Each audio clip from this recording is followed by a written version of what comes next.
북한교회 성도 여러분, 이 영상을 보시는 하나님 나라의 귀한 자녀 여러분, 오늘은 2021년 4월 20일 화요일입니다. 우리가 이 땅에 살면서 하나님께서 주시는 은혜를 누리고 산다는 것은 참으로 기쁘고 즐거운 일입니다.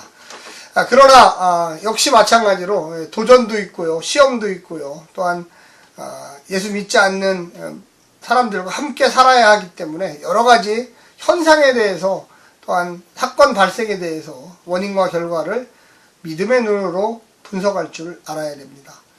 지금 우리가 출애굽기를 이렇게 공부하면서 특별히 출애굽 안에 나오는 10가지 재앙을 지금 공부하고 있습니다. 우리가 그 재앙들이 오늘날의 코로나19와 같은 이런 재앙과 어떤 연관이 있을까? 특별히 이 전염병인데 이 전염병들이 어떻게 우리의 삶을 변화시키고 또 하나님이 뜻이 어떤 것인가? 하나님은 또한 어떤 의도로 그런 것을 일으키셨을까? 우리는 신앙의 눈으로 또한 역시 잘 분석을 해서 좋은 행동의 변화를 일으켜야만 하는 것입니다. 오늘 우리에게 주신 하나님의 말씀은 출애굽기 9장 1절부터 12절까지의 말씀입니다. 먼저 이 말씀을 듣고 다시 오겠습니다.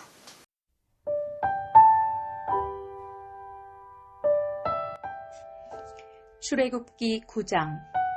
여호와께서 모세에게 이르시되 바로에게 들어가서 그에게 이르라.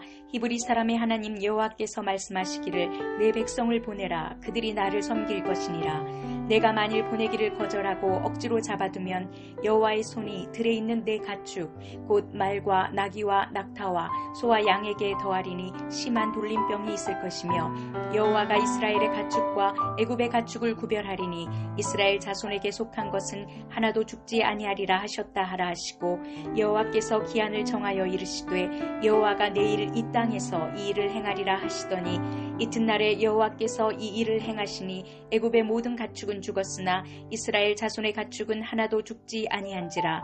바로가 사람을 보내어 본즉 이스라엘의 가축은 하나도 죽지 아니하였더라. 그러나 바로의 마음이 완강하여 백성을 보내지 아니하니라. 여호와께서 모세와 아론에게 이르시되 너희는 화덕의 재 두 움큼을 가지고 모세가 바로의 목전에서 하늘을 향하여 날리라. 그 재가 애굽 온 땅에 티끌이 되어 애굽 온 땅의 사람과 짐승에게 붙어서 악성 종기가 생기리라. 그들이 화덕의 재를 가지고 바로 앞에 서서 모세가 하늘을 향하여 날리니 사람과 짐승에게 붙어 악성 종기가 생기고 요술사들도 악성 종기로 말미암아 모세 앞에 서지 못하니 악성 종기가 요술사들로부터 애굽 모든 사람에게 생겼음이라. 그러나 여호와께서 바로의 마음을 완악하게 하셨으므로 그들의 말을 듣지 아니하였으니 여호와께서 모세에게 말씀하신 것 같더라. 오늘 본문에는 이 5번째, 6번째 재앙이 등장합니다. 5번째 재앙은 이 가축의 죽음, 특별히 이집트에 있는 이 가축들, 낙타, 소, 양들이 이 돌림병, 이 전염병이죠. 이 전염병으로 죽게 됩니다.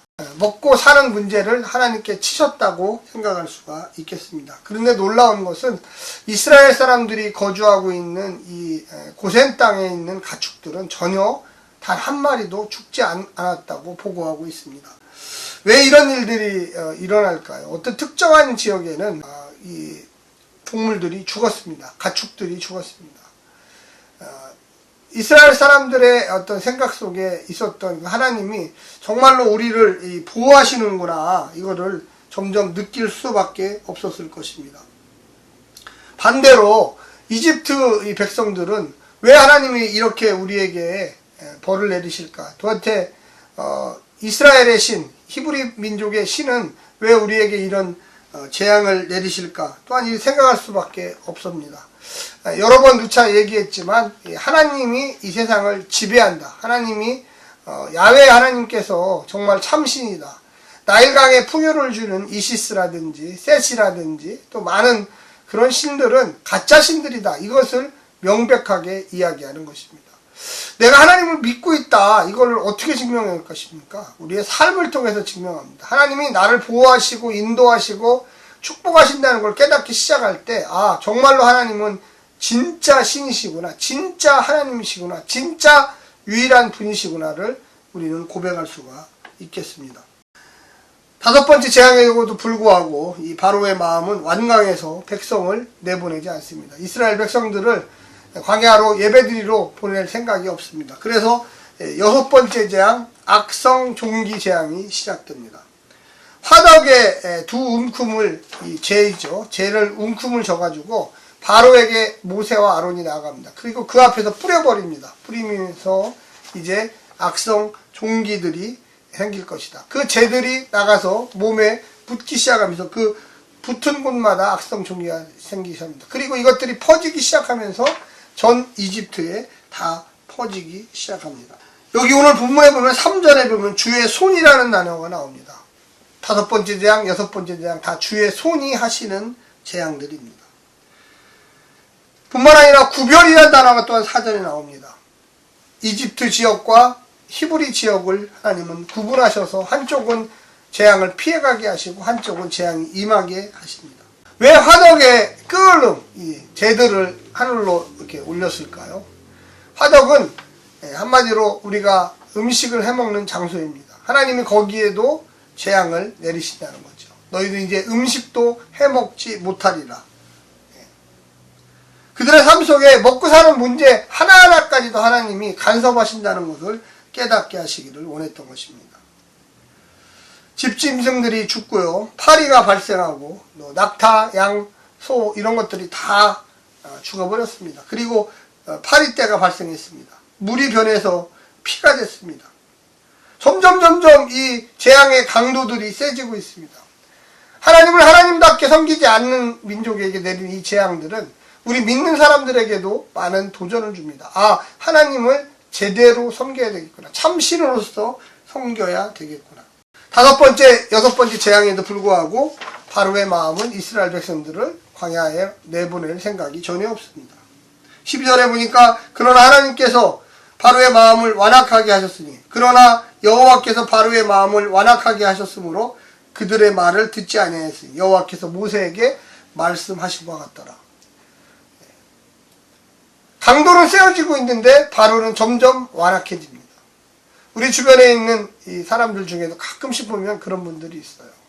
본인이 생각해도 악하다, 나는 잘못됐다 생각할 만한데도 더 악한 짓을 서슴없이 하고 있다는 것입니다. 우리는 오늘 본문을 통해서 죽음의 재앙, 처음으로 소, 양, 낙타 이런 동물들이 죽어가는 모습을 오늘 보고하고 있습니다. 처음에 애굽도 하나님의 기적을 흉내냈죠.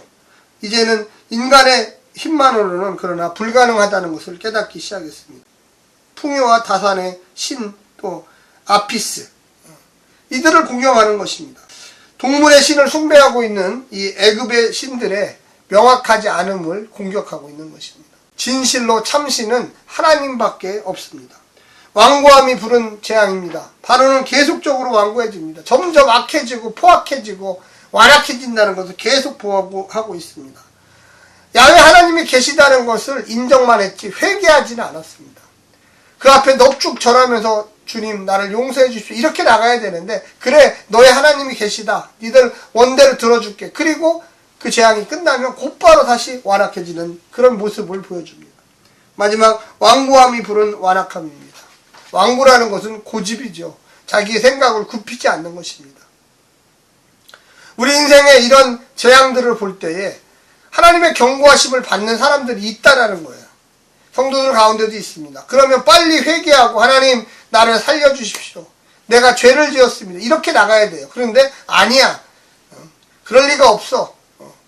나는 죄 짓지 않아서 나는 문제가 없어. 이러면서 점점점 포악해지시는 분들이 있어요. 우리 성도들 가운데도 있습니다. 사랑하는 성도 여러분, 우리가 하나님에게 죄를 졌다 생각하시면 즉시 회개하시고 굴복하시고 용서를 비시고 하나님 나로 하여금 이 죄에서 구출해달라고 손을 내밀어야만 합니다. 오늘 하루 승리하시고요. 오늘 본문을 통해서 크게 은혜 받으시기를 간절히 부탁드립니다. 샬롬.